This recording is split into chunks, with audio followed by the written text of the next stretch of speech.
Hi there, Glenda back from Top Notch Legal, and today I want to talk about liquidated damages.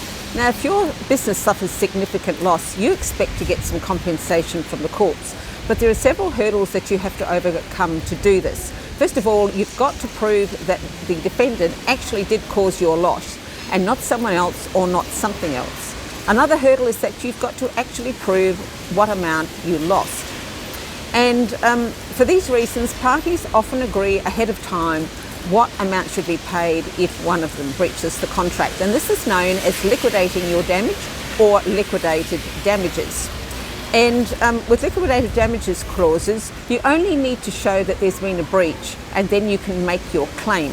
Now, they're often used in construction contracts, but they're definitely not restricted only to construction contracts.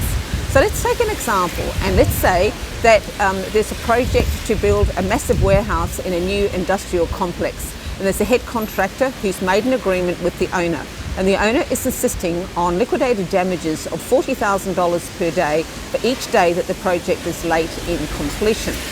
Now, there'll be several subcontractors. There'll be people doing the framing, people doing electrical wiring, plumbing, you name it. And so the head contractor will have a number of these subcontracts and probably will demand the same level of liquidated damages with those subcontractors. Now, of course, if you're a subcontractor, the value of your contract is only a small proportion of the overall contract.